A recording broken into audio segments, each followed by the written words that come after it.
महान सर्वशक्तिमान हमारे दयावान परमेश्वर, धन्यवाद स्तुति प्रशंसा करते हुए हम आपके कदमों में आते हैं।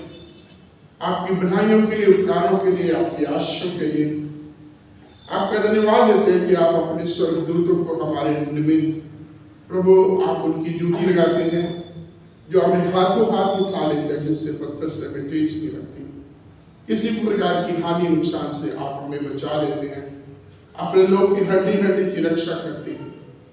हर तरीके से प्रभु तमाम जरूरतों को पूरा करते हैं, कमियों को दूर करके हम सबको प्रभु तेरी इच्छा है, तेरा प्रभु अनुग्रह है, तेरी प्लानिंग है कि हम सबको अनंत काल का बहुतायत का जीवन मिले और हम आपकी आशीषों बरकतों में बढ़ते जाएं और अपनी जिंदगी से, कामों से प्रभु अपने आपके नाम की महिमा करने वाले बन सके। हमारे इन प्रियों को जो इस समय आपके भवन में बैठे हैं, तेरी बरकत, तेरी आशीष चाहते हैं। जब तेरा वचन के ऊपर मनन करते हैं, तेरे वचन के द्वारा आप हम सबसे बातचीत करें, हमारे आत्मिक कार्यों को खोलें प्रभु, हम सब पर तेरी दया को बनाए प्रभु यीशु के नाम से आमीन। मरकुस की इंजील में हमने प्रभु यीशु मसीह के साथ यहूदियों का, शास्त्रियों का बातचीत करते हुए देखा और वो जो बात करने वाले प्रभु यीशु मसीह के पास आते हैं, वो प्रश्न करते हैं कि क्या किसी मनुष्य को अपनी वाइफ को डाइवोर्स देना चाहिए या नहीं देना चाहिए। तो प्रभु यीशु मसीह एकदम से उनको बोलते हैं, व्यवस्था में क्या लिखा, मूसा ने क्या कहा। तो जवाब आता है, मूसा ने त्याग पत्र देने की या डाइवोर्स देने की इजाजत दी है। और प्रभु यीशु मसीह उनको आगे से बताते हैं कि मूसा ने जो लिखा है कि तुम अपनी पत्नी को डाइवोर्स दे सकते, त्याग पत्र दे सकते तुम्हारे मन की ढिठाई की वजह से। जो ग्रीक भाषा में जो शब्द है वो है बिकॉज यू आर लस्टफुल, तुम अभिलाषी हो, या ये कहा जाए सीधा सीधा कि तुम जो है सेक्सुअली रोगी हो, तुम इतने काम वासना से भरे हुए हो कि तुम जो है डाइवोर्स पर आ जाते। तुमने मूसा से ऐसी बातें की, तुम्हारे मन की ढिठाई के कारण, तुम्हारे अपने अभिलाषों के कारण तुमने जब ये माहौल बनाया तो मूसा ने इसलिए तुम्हें इजाजत दी। और जब हम मरकुस के इस पैसेज को पढ़ते हैं, आखिरी वचन जो हमने पढ़ा उसमें इसलिए मनुष्य अपने माता पिता को छोड़कर अपनी पत्नी के साथ मिला रहेगा और अब वो दोनों दो नहीं बल्कि एक तन होंगे।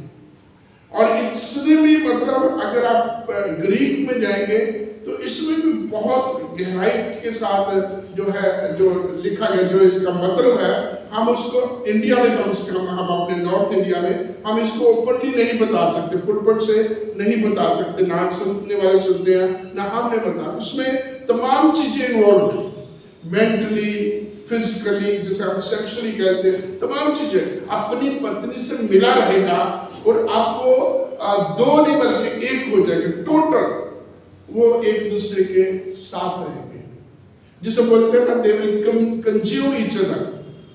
तो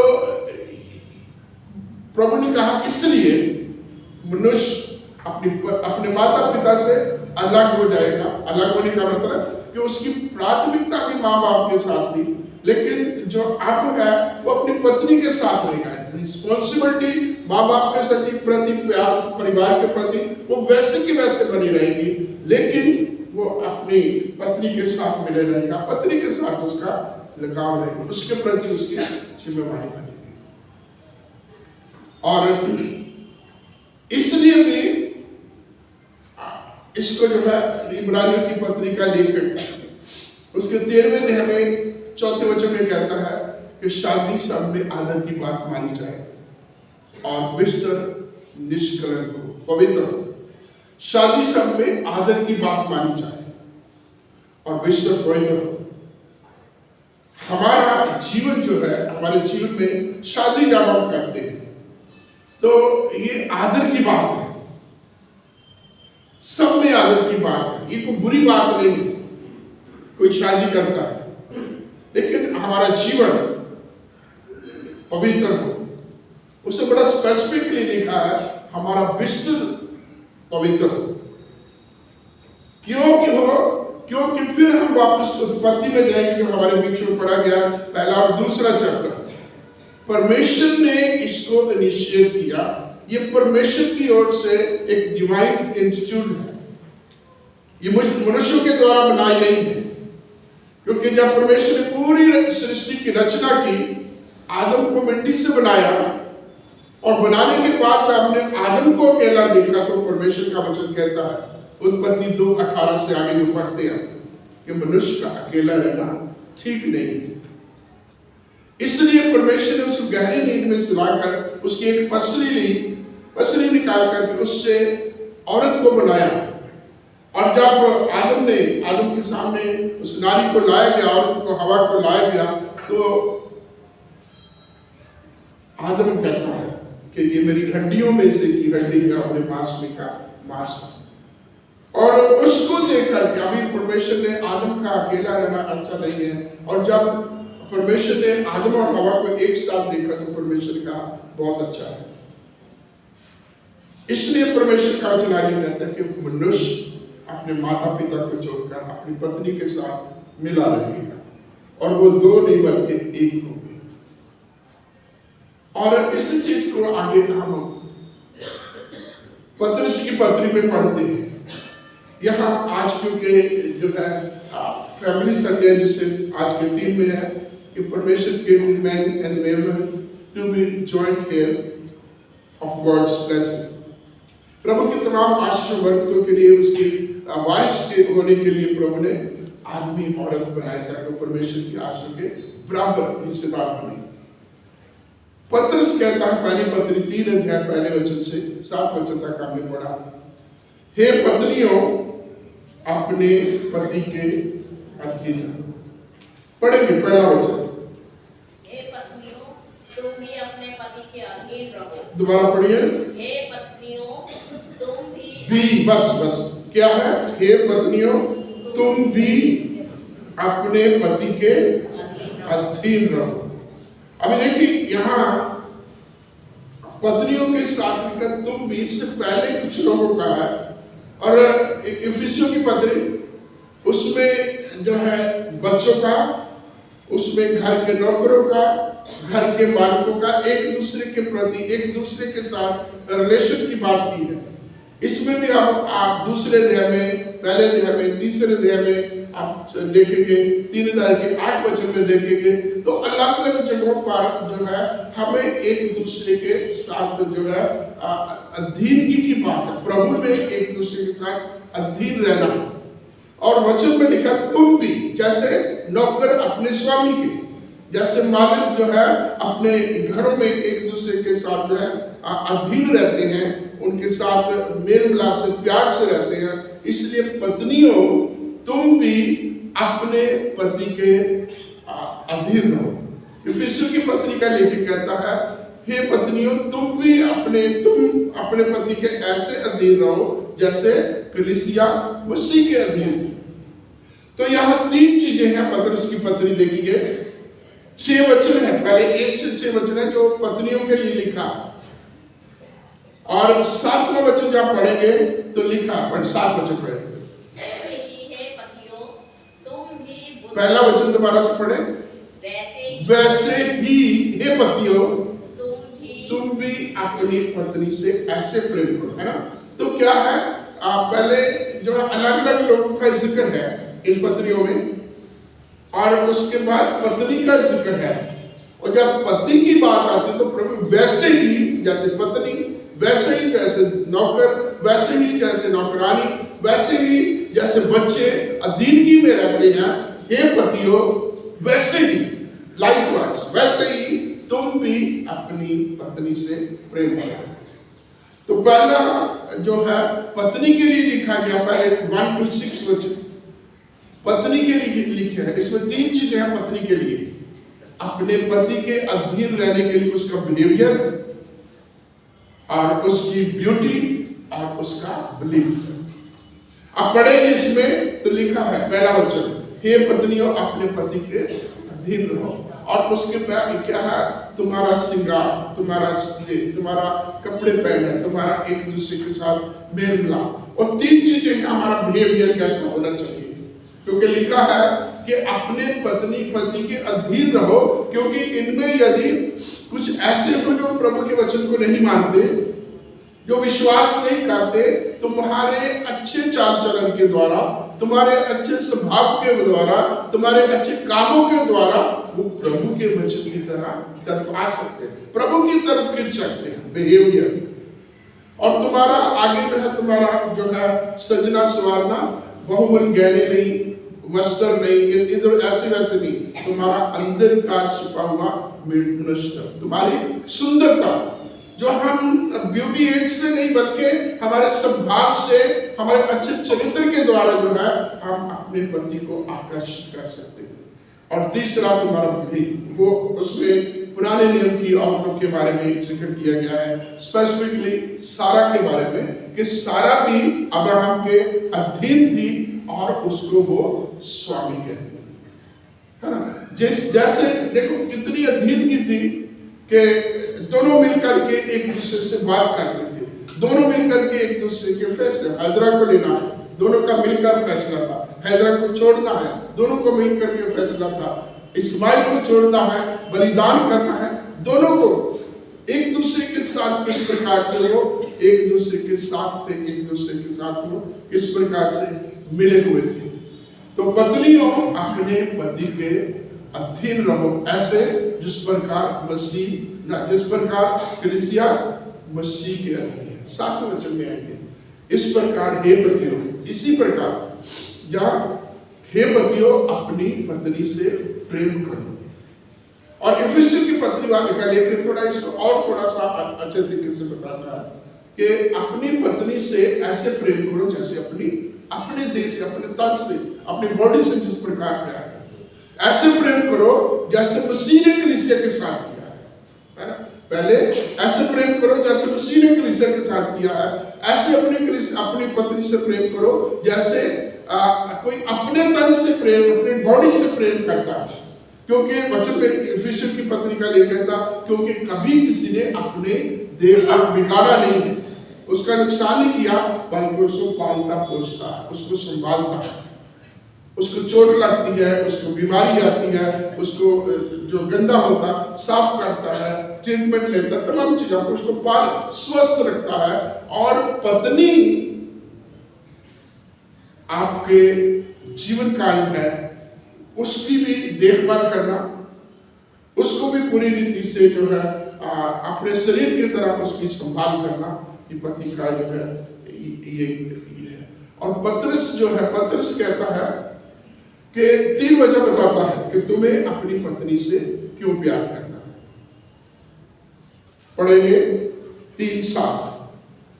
वैसे ही हे पतियों, तुम भी बुद्धिमानी से पत्नियों के साथ जीवन निर्वाह करो और स्त्री को निर्बल पात्र जानकर उसका आदर करो, ये समझकर कि हम दोनों जीवन के वरदान के वारिस हैं, जिससे तुम्हारी प्रार्थनाएं रुक ना जाएं।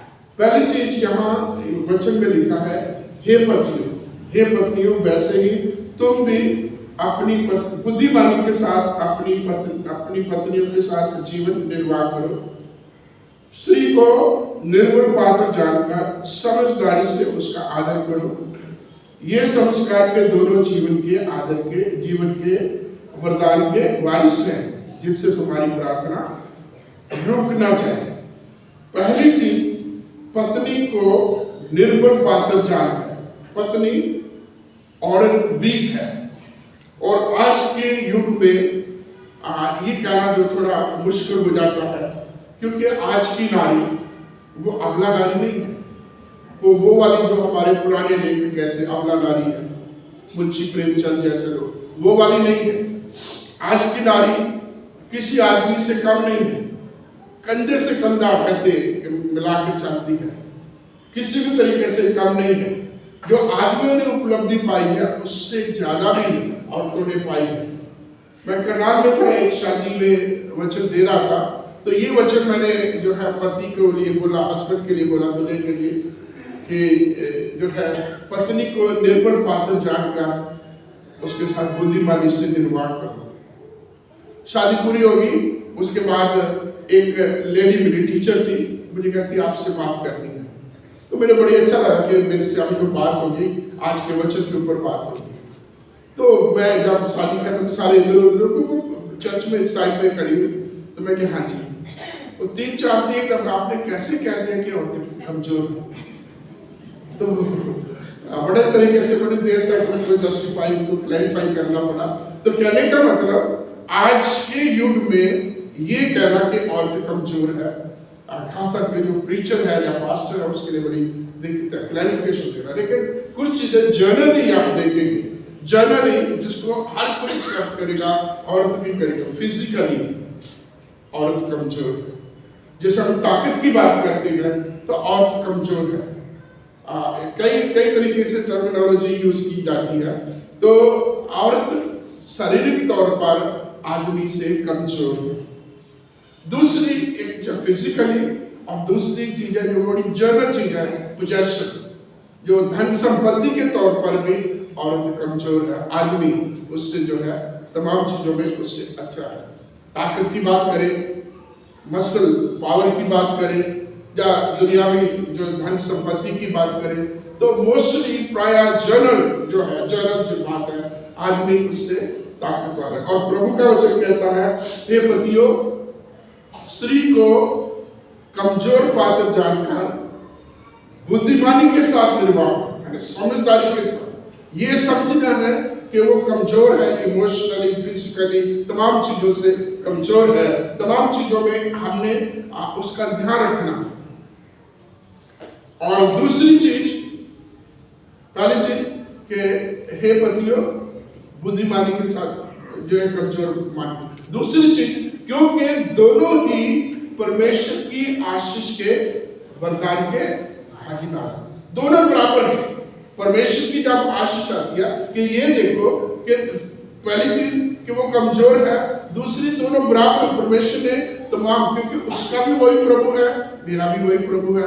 उसी प्रोसेस में प्रभु ने और जो पत्नी के लिए, पति के लिए उतना ही सैक्रिफाइस किया जितना हस्बैंड के लिए, जितना आदमी के लिए उतना ही औरत के लिए, उतना ही गुण जो है आदमी के लिए बना उतना औरत के लिए। तमाम चीजों उसी ढंग से उसने अपना प्रभु को ग्रहण किया, उसी तरीके से वो वर्शिप करती है। वही ग्रेस, वही अनुग्रह, वो तमाम चीजें जितनी आदमी के ऊपर है उतनी औरत के ऊपर भी है। तो इसलिए हमें बुद्धिमानी के साथ उनके साथ जीवन निर्वाह करना। तीसरी और आखिरी चीज जो इसमें है वो है ऐसा ना हो कि तुम्हारी प्रार्थना रुक जाए। पत्नी के साथ इसलिए बुद्धिमानी के साथ चलना है, समझदारी के साथ जीवन निर्वाह करना है। कहीं मन मर्जी कभी ऐसे हटदर्मी करते समय हमारी प्रार्थना रुक ना जाए। और यहाँ एक चीज ये भी देखने वाली है कि पति पत्नी को प्रार्थना करने वाले होना चाहिए, है ना। एक कहावत है, यहाँ मैं उसको थोड़ा फर्क करके ये बताऊंगा। Couple, husband wife, praise together stage together, है ना। ये फैमिली के लिए अक्सर कहा जाता है, family praise together stage together. अगर पति पत्नी मिलके प्रार्थना करते हैं तो वो उनकी एकता, उनकी आपस में अखंडता बनी रहती है और उनके बीच में शैतान को काम करने का बहुत कम, क्योंकि जब हम प्रार्थना में बैठते हैं, प्रार्थना करते हैं एक दूसरे के लिए, तो बहुत सारी चीजें हमारे सामने आती है, बहुत सारी चीजों के लिए हम प्रार्थना करते हैं। और परमेश्वर का एक दास ये कहता है कि ये कभी हो नहीं सकता कि तुम परमेश्वर से प्रेम करो और अपनी पत्नी से नफरत करो। एक ही टाइम पर एक नहीं हो सकता।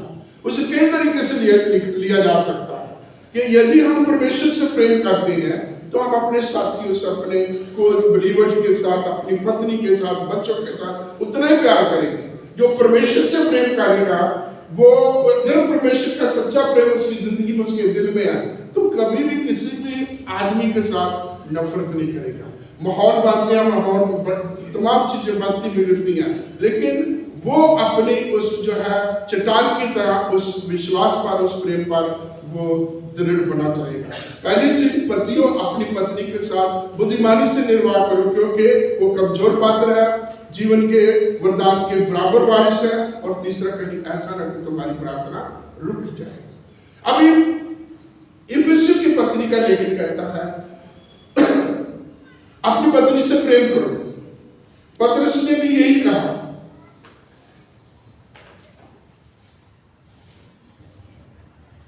पतरस ने क्या, इसमें शायद प्रेम की बात नहीं है। पतरस कहता है, पौलुस कहता है इफिसियों की पत्र में अपनी पत्नी से ऐसा प्रेम करो। पढ़ेंगे 5:22, इफिसियों 5:22।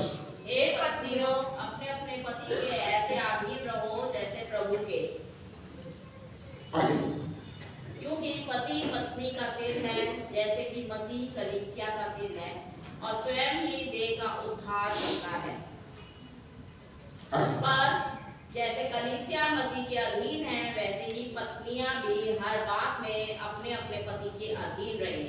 हे पतियों, अपनी अपनी पत्नी से प्रेम रखो, जैसा मसीह ने भी कलीसिया से प्रेम करके अपने आप को उसके लिए दे दिया। अभी देखिए यहाँ पति के लिए जो मैं कहना चाहता हूँ कि ये है कि हे पतियों, अपनी पत्नी से या अपनी अपनी पत्नी से ऐसे प्रेम करो जैसे मसीह ने कलीसिया के साथ प्रेम किया और अपने आप को दे दिया। तो मसीह ने कलीसिया के साथ कैसा प्रेम किया, पढ़ेंगे यूहन्ना 13 उसका पहला वचन। यूहन्ना 13 उसका पहला वचन। फसह के पर्व से पहले जब यीशु ने जान लिया कि मेरी वह घड़ी आ पहुंची है कि जगत छोड़कर पिता के पास जाऊं, तो अपने लोगों से जो जगत में थे जैसा प्रेम वह रखता था, अंत तक वैसा ही प्रेम रखता रहा। क्या पढ़ा हमने कि जब प्रभु यीशु मसीह ने ये जान लिया कि फसह के पर्व से पहले की बात कर रही है, जब प्रभु यीशु मसीह ने ये जान लिया कि अब इस पृथ्वी को छोड़ करके, जगत को छोड़ करके अब पिता के पास वापस जा रहा है, जाने का समय आ गया है, तो अपने लोगों से जिनसे वो प्यार करता था, जैसा आरंभ में प्यार करता था, अंत तक भी वैसा ही प्यार करता रहा।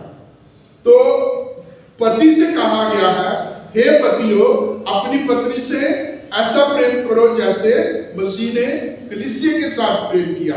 और मसीह ने कलीसिया के साथ कैसा प्रेम किया, जैसा आरंभ में था वैसा अंत तक प्रेम। एक कंटिन्यूअस प्रोसेस, एक कंटिन्यूअस। प्रभु यीशु मसीह का जो प्यार था वो उसमें किसी प्रकार का कोई कमी नहीं थी। जैसा आरंभ में था वैसा अंत तक। दुनियादारी में क्या होता है, हम दुनिया में हमारे साथ क्या होता है, शुरू में प्यार जो है बहुत ज्यादा होता है और समय के साथ साथ ये कम होता जाता है। जैसे जैसे समय बीतता है इस प्यार में कमी आ जाती है। इसी चीज को बोला ना इफिस की पत्र, इफिसिस के कलीसिया के दूत को प्रकाशित वाक्य 2 अध्याय उसके पहले वचन से क्या लिखा है कि इफिसिस की कलीसिया के दूत को ये लिख। और बहुत सारी बातों करने के बाद प्रभु कहते हैं, परंतु मुझे तेरे खिलाफ एक बात कहनी है कि तूने अपना पहले सा प्रेम छोड़ दिया। आरंभ में जो प्यार था धीरे धीरे इफिसिस की कलीसिया के लिए स्पेसिफिक आप देखते हैं कि तूने पहले वाला प्रेम छोड़ दिया है। दुनिया में आज हमारे साथ भी ऐसा होता है, शुरू में बहुत प्यार होता है, बहुत इज्जत होती है, बहुत मेल मिलाप होता है, लेकिन जैसे जैसे समय बीतता है वो प्यार जो है ठंडापन आता है, कमियां आनी शुरू होती है, कमियां दिखाई देती है। फिर वो एक गजल है ना, रंज की गुफ्तगू जब होने लगी, आपसे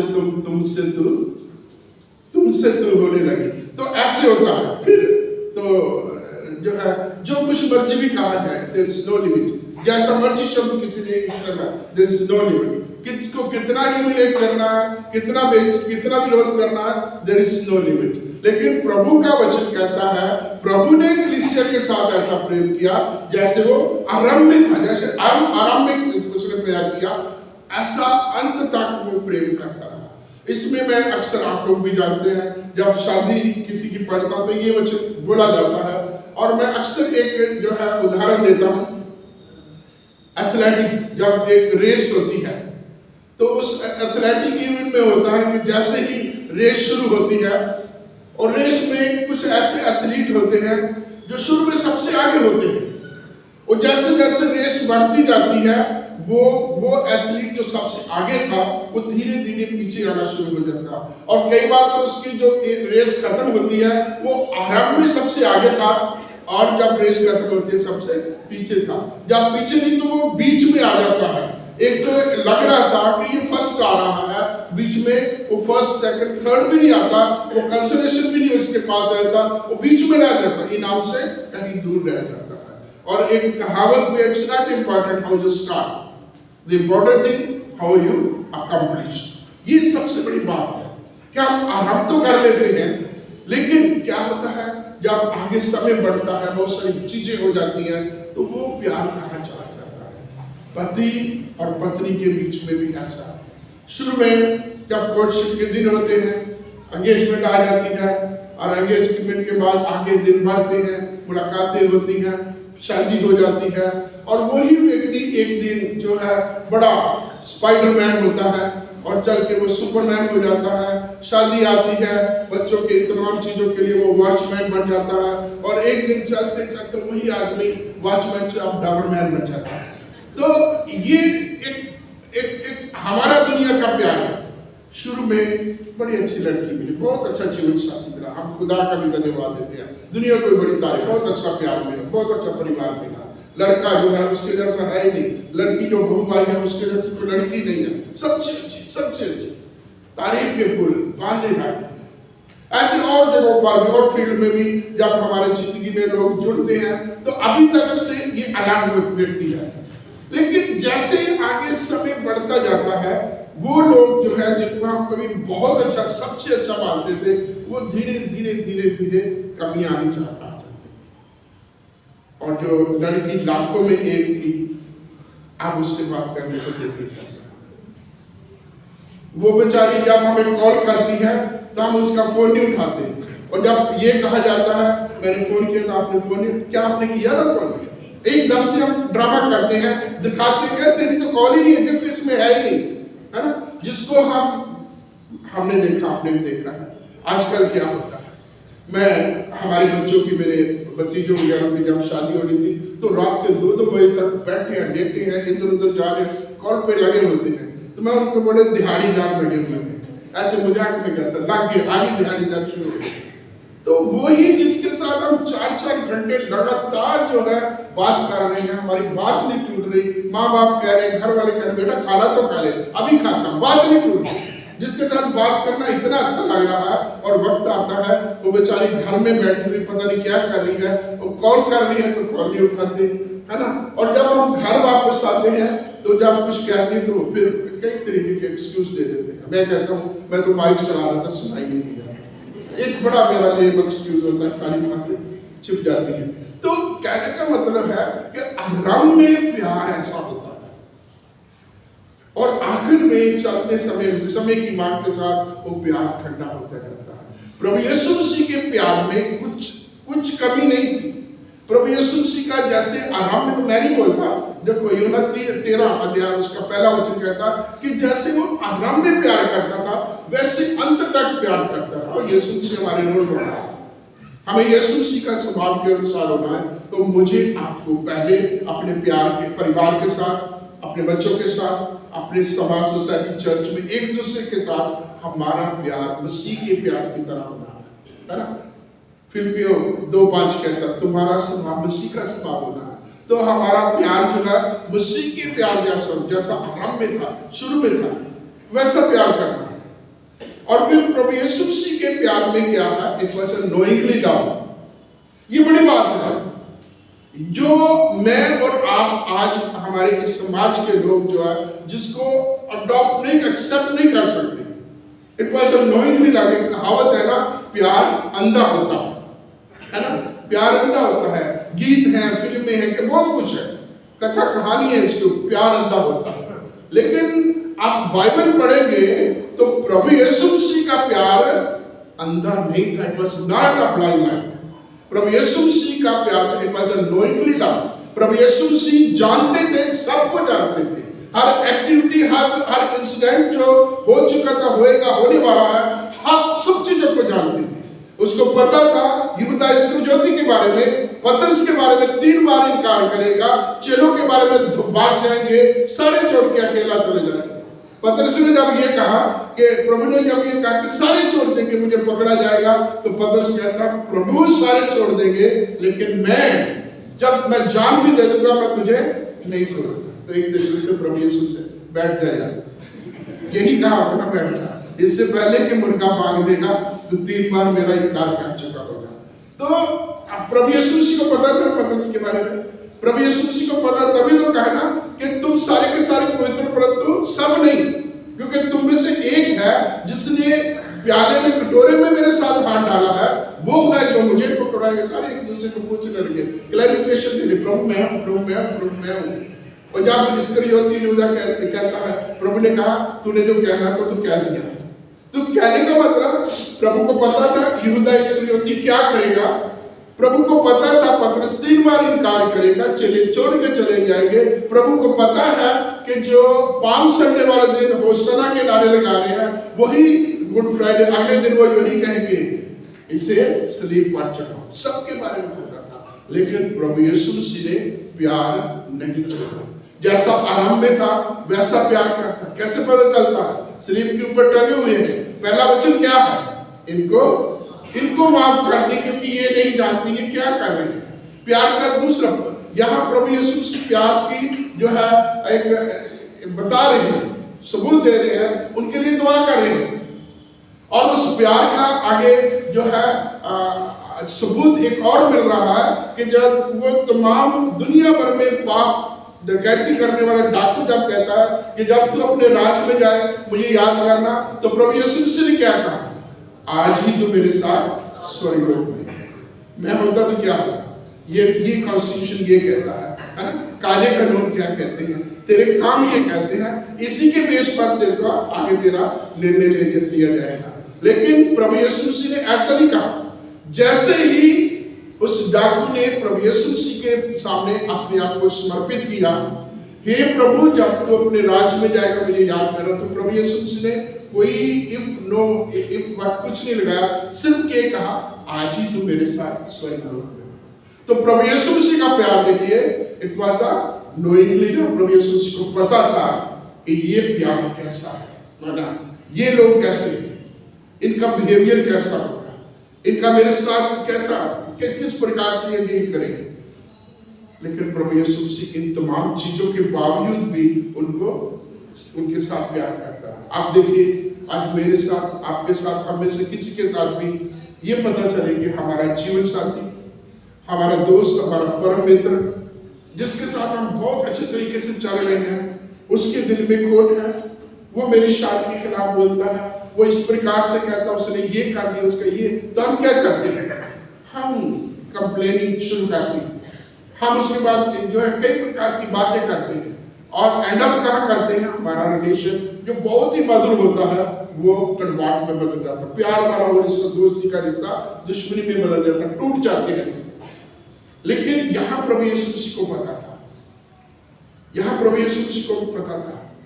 जब आप देखिए, आप देख रहे, सोचना, जब आपके हस्बैंड की कोई गलती आपको पता चलती है और जब वो शाम को घर आते तो कैसा होता है ना? आपको पता है, और आदमी लोग भी बैठे, इनको भी पता होता है कि शाम को जब जाते हैं तो किस प्रकार अदालत में हम खड़े होते हैं, है ना? तो हम उस पति की शामिल क्या बोलते हैं, खैर नहीं है। जब वो घर वापस आता है तो मेरे जैसा पति पहले से बहाने बनाना शुरू कर देता है, ये पूछेगी तो ये कहा जाएगा। तो कहने का मतलब हम जब ये जानते हैं कि मेरे जीवन साथी हो, पत्नी हो, पति हो, उसमें ये कमी आ गई है, उसके जो है मैरिज रिलेशन में ये कमियां आ गई हैं, तो हम पूरा हिस्सा मानते हैं, उस तरीके से पेश आते हैं। एक दिन, 2 दिन, हफ्ता हमारा जो है ऐसे मनमुटाव रहता है, मुंह फूला रहता है, बोलना बंद हो जाता है, खाना पीना अलग होता है। कभी हम एक दूसरे के मुंह में खाना डालते हैं, अब एक दूसरे के सामने भी खाना खाना पसंद नहीं करते। हमारा प्यार इस तरह दुनिया में ऐसा, लेकिन प्रभु यीशु के प्यार में ऐसा नहीं था। जैसा आरंभ में था वैसा अंत था। पहली चीज कंटिन्यूस था, दूसरी चीज प्रभु जानते थे, और तीसरा यीशु मसीह का एक वजह सैक्रिफिशियल लव। यही जो है इफिसियों की पत्रिका लेके कहता है कि ऐसे प्रेम करो अपनी पत्नी से जैसे मसीह ने कलीसिया के साथ किया और अपने आप को दे दिया। It was a sacrificial. फिर हम आराम में आएंगे जहां पत्र शुरू करता है कि पत्नी को कमजोर पात्र जानकर बुद्धिमानी के साथ उसके साथ जीवन निर्वाह करो। पत्नी कमजोर है, इसलिए हमने सैक्रिफाइस करना है। बहुत बार जो है औरतों को सैक्रिफाइस करना पड़ता है, बहुत बार जो है आदमी को सैक्रिफाइस करना पड़ता है।